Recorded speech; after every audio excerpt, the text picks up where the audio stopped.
Han får mig vippet om på ryggen. Og han får krænget mine trusser af. Og så trænger han hårdt op i mig. Det gjorde så ondt. Og jeg ligger bare og tænker, hvad sker der? Det her, det er min ven. Og så knippede han mig.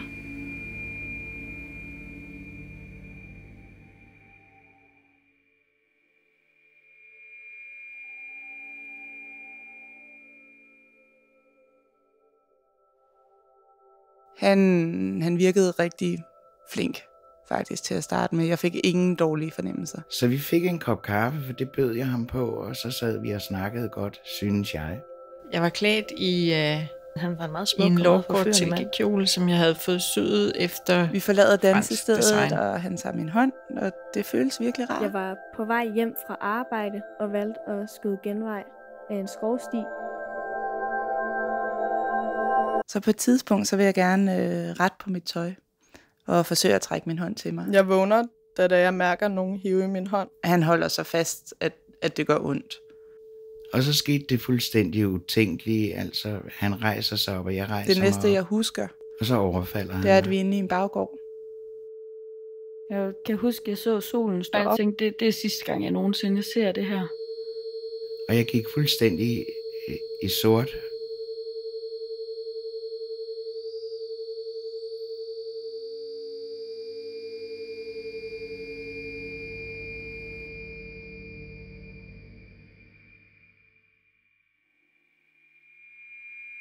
Han startede med en omfavnelse, og så begyndte han at rive mit tøj af. Og jeg kæmpede med ham. Og stolene, de væltede rundt. Sofabordet væltede rundt. Kaffekopperne røg på gulvet. Og han fortsatte bare. Og da jeg prøvede at kæmpe mig fri og sagde, at jeg blev altså nødt til at gå på toilettet, så sagde han, ja, det forstod han da godt.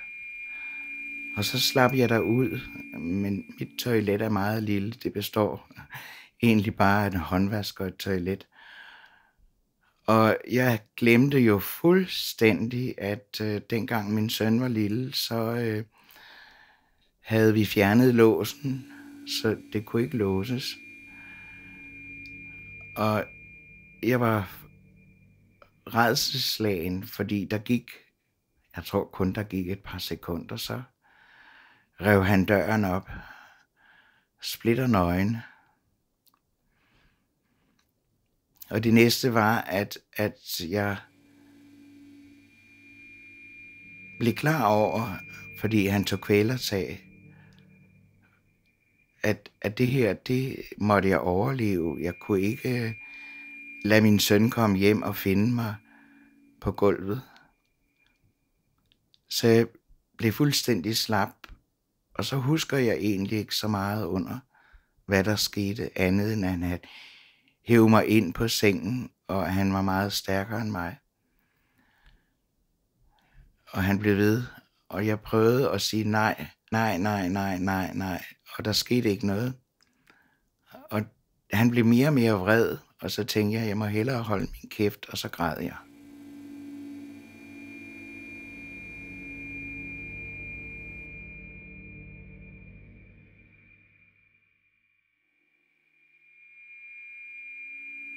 Den detalje, jeg husker allermest omkring ham, var, at han havde rigtig mange fregner på armene.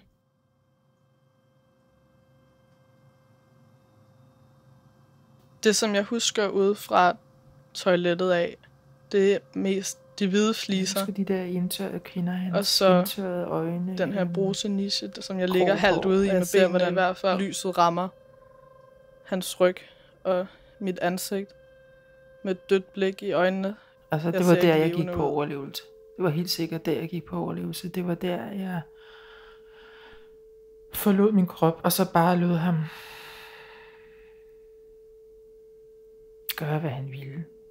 Altså, få det overstået. Altså, det er det, man vil bare have det overstået.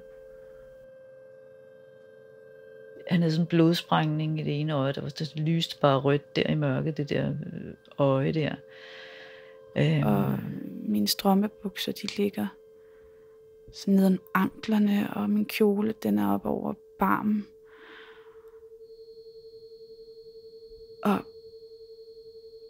Og mine ben er mast ud til siden. Og jeg lægger hovedet til siden med kind mod det kolde gulv, og jeg kan huske, at jeg lå og kiggede på et rødt håndklæde, der hang på døren. Og det gik også op for mig, at han slap mig ikke, før at jeg også havde fået en nydelse og fået en orgasme. Så det lod jeg, som om jeg fik. Og jeg tror, jeg lå på denne seng i 3 timer. Det er vildt, og det er ligesom om, det har ikke noget med mig at gøre. Jeg kan huske, mens han voldtog mig, følte jeg mig lidt som sådan et rådyrkid. Det er en anden, det sker for på en eller anden måde. Og jeg ligger bare og venter på, at det holder op.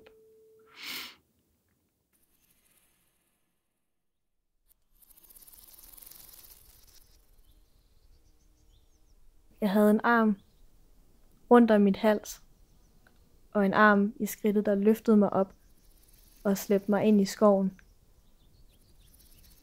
Og jeg begynder med det samme at skrige og sprælle som et dyr, der prøver at komme fri. Fordi det eneste, der foregik i mit hoved, det var bare flugt.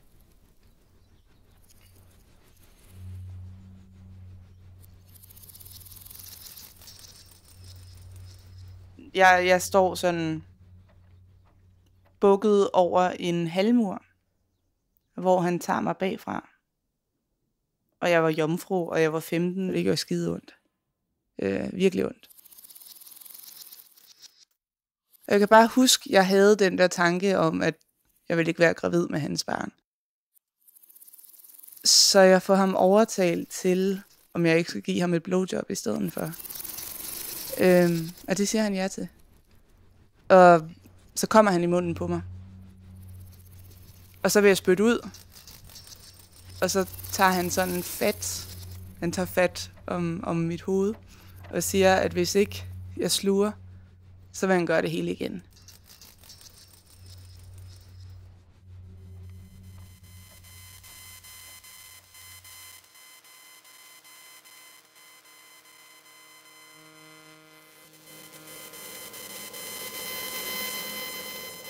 Så ved jeg simpelthen ikke, hvordan jeg kommer op på banegården, men jeg flyver igennem byen og står der og venter på det første morgentog. Men jeg har simpelthen ikke rigtig fattet, hvad der er sket endnu, tror jeg. Men så kommer der en kvinde på et tidspunkt, som er helt vildt sur, og som jeg ligger i det der tog midt i sådan noget morgenmyldertrafik, så hun vil have en plads, og synes, det er pisseirriterende, at jeg ligger der og fylder det hele.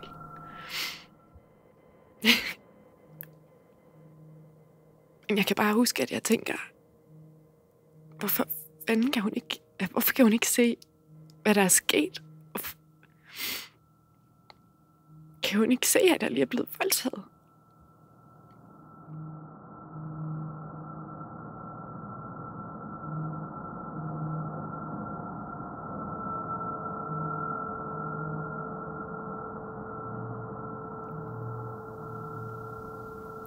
Jeg tror, det værste ved voldtægt, det er,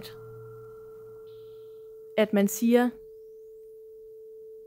et nej, som så ender med ikke at betyde noget som helst. Og man har gået op til den dag og ligesom troet, at ens krop og alle de ting, man sagde, betød noget. Og så lige pludselig bliver det taget væk fra en.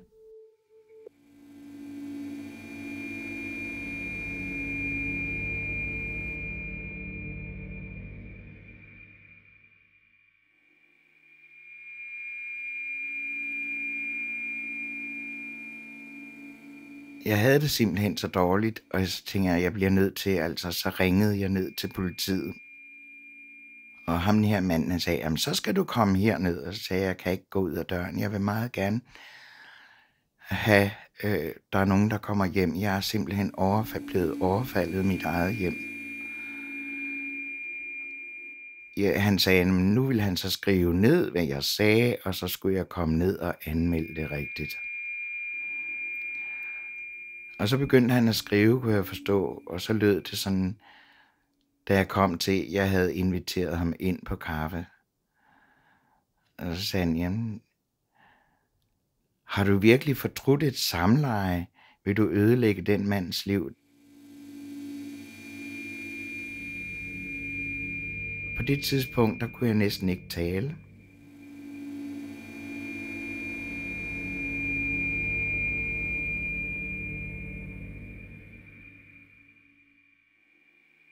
Da jeg kom tilbage på arbejde igen, så var det ingen, som spurgte til, hvordan jeg havde det, hvordan jeg havde haft det, eller overhovedet nævnte voldtægten. Jeg har både følt Man talte simpelthen ikke om det, og jeg gjorde det heller ikke. Skamfuldt. Og jeg tvivlede meget på min egen skyld. Og skulle fortælle, at jeg var blevet voldtaget. Den her skam, den her overfrakke af skam. Var det så skamfuldt at sætte ord på? Det har været sådan en følge. Var det så skamfuldt? Og skammet mig.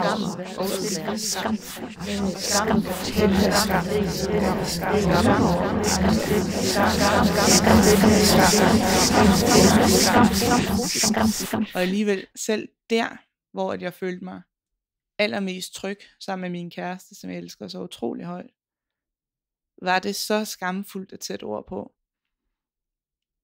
at jeg måtte ligge under dynen.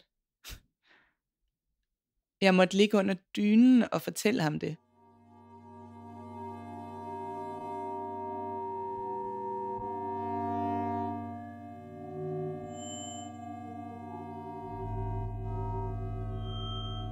Min veninde kigger på mig og siger, jeg tror ikke på dig. Og så blev jeg opfyldt af tvivl og usikkerhed. Men jeg føler skyldfølelse over det. Altså jeg føler, at jeg kunne var jeg gået med til det?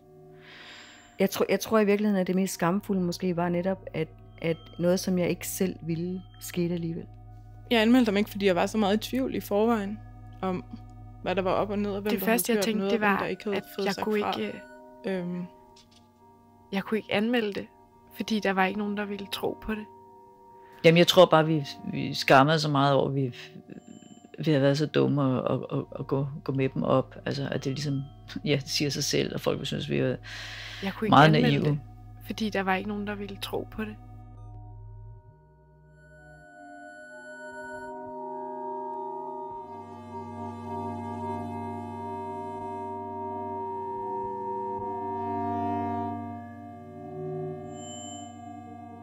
Efter voldtægten endte jeg med at stå på en metrostation på Amager, og så lige pludselig stod jeg ved siden af 2 fyre, og vi kiggede ikke engang på hinanden. Altså, der var ingen kontakt.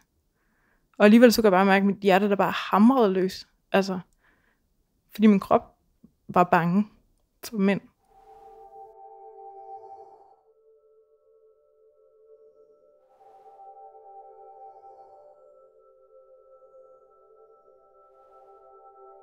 Jeg ved, at jeg er undtagelsen. Jeg ved, at de fleste ikke får anmeldt deres overfald eller voldtægt. Det er de færreste, der er så heldige, at der findes en overfaldsmand. Jeg kan pege på en mand i dag og sige, det var dig, der gjorde det ved mig. Det var ikke alle de andre. Det var dig, der gjorde det.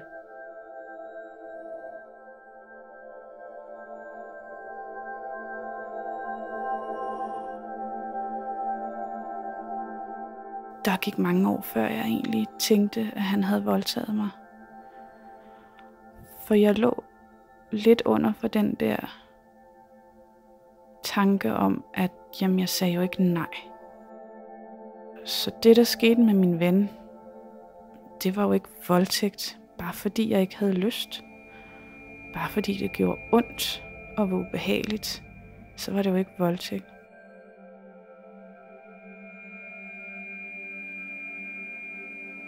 Jeg ville ikke have sex med ham.